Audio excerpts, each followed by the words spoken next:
It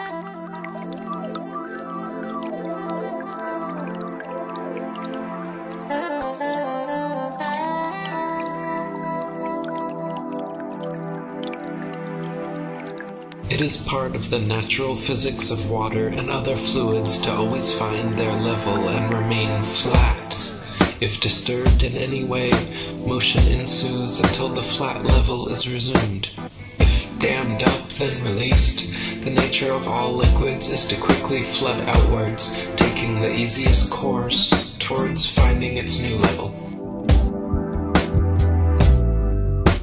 If the Earth is an extended flat plane, then this fundamental physical property of fluids finding and remaining level is consistent with experience and common sense. If, however, the Earth is a giant sphere, tilted on its vertical axis, spinning through never-ending space, then it follows that truly flat, consistently level surfaces do not exist here. There are rivers which flow east, west, north, and south. That is, rivers are flowing in all directions over the Earth's surface. Now, if the Earth were a globe, some of these rivers would be flowing uphill, and others down.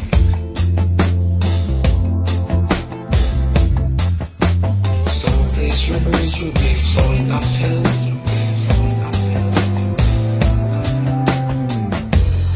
others down. Rivers do not flow uphill. If the Earth were a globe, rolling and dashing through space at the rate of 100 miles in 5 seconds of time, the waters of seas and oceans could not, by any known law, be kept on its surface. Whenever experiments have been tried on the surface of standing water, the surface has always been found to be level. To drop the theory which supposes a curved surface to standing water is to acknowledge the facts. If the Earth were a globe, the surface of all standing water would be convex. This is an experimental proof that the Earth is not a globe. There are rivers which flow east, west, north, and south.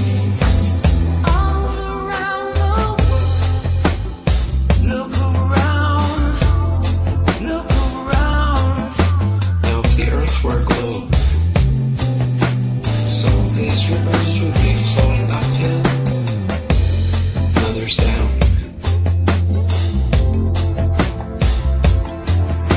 Some of these rivers would be flowing uphill,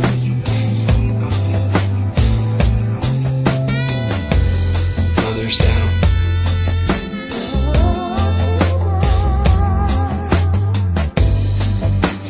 Rivers do not flow uphill. Rivers do not flow uphill. There are rivers which flow east, west, north, and south.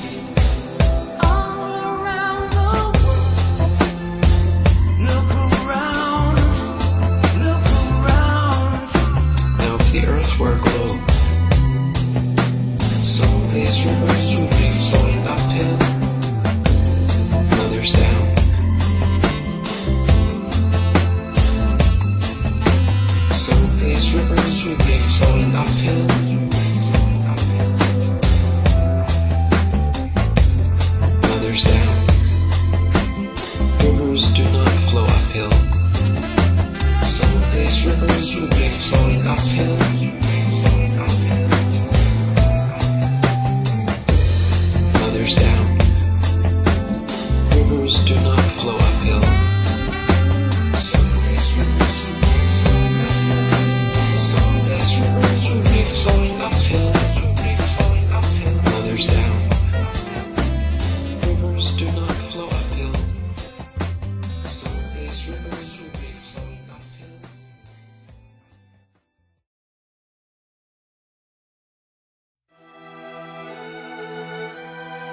Light things rise up, heavy things fall down. Simply a natural property of weight and density that is very different from gravity. Gravity is a hypothetical magnetic-like force possessed by large masses, which Isaac Newton needed to help explain the heliocentric theory of the universe. Gravity sucks, gravity pulls, gravity don't follow rules. On the spinning ball, it makes us sick. Gravity is magic. It's magic. It's magic. Now, even if gravity did exist, why would it cause both planets to orbit the sun and people to stick to the Earth? Gravity should either cause people to float in suspended circular orbits around the Earth, or it should cause the Earth to be pulled and crashed into the sun. What sort of magic is gravity that it can glue people's feet to the ball Earth? Gravity sucks, gravity pulls, gravity don't follow rules. On the spinning ball, it makes us stick. Gravity is magic. Gravitation is only a subterfuge employed by Newton in his attempt to prove that the Earth revolves around the sun. And the quicker it is relegated to the tomb of all the Capulets, the better will it be for all classes of society. Gravity sucks, gravity pulls, gravity don't follow rules. On the spinning ball, it makes us stick. Gravity, it's a con trick. It's magic. It's magic. It's magic. It's magic.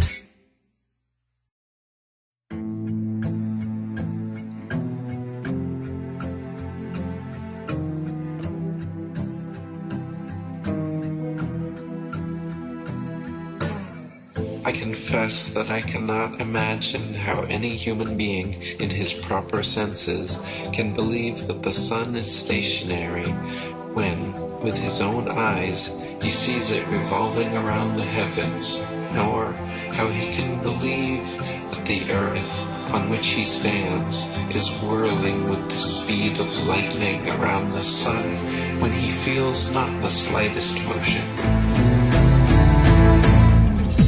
We've been taught that the moon has no light of its own, but is merely a reflector of the sun's light, that some masons from NASA actually walked on the moon, that some other masons from NASA sent rovers to Mars, that satellites and space stations are incessantly spinning in suspended animation above the Earth. For almost 500 years, the masses have been thoroughly deceived by a cosmic fairy tale. For almost 500 years, the masses have been thoroughly deceived by a cosmic fairy tale. We have been taught that a mysterious force called gravity, a magical magnetism responsible for keeping everything from falling or flying off the spinning ball Earth, is just strong enough to hold people, oceans, and the atmosphere tightly to the surface, but just weak enough to allow bugs, birds, and planes to take off with ease. We have been taught that the ball Earth spins at a constant velocity, perfectly dragging the atmosphere along so we cannot feel the slightest bit of motion, wind, or air resistance. They say we cannot feel any of this motion because the magical velcro of gravity pulls the atmosphere precisely along, and we cannot measure any of this motion because the stars are so incredibly far away. For almost 500 years, the masses have been thoroughly deceived by a cosmic fairy tale. By a cosmic fairy tale. For almost 500 years, the masses have been thoroughly deceived by a cosmic fairy tale. By a cosmic fairy tale. A sphere where people on the other side live with their feet above their heads, where rain, snow, and hail fall upwards, where trees and crops grow upside down, and the sky is lower than the ground. For almost 500 years, the masses have been thoroughly deceived by a cosmic fairy tale. By a cosmic fairy tale. For almost 500 years, the masses have been thoroughly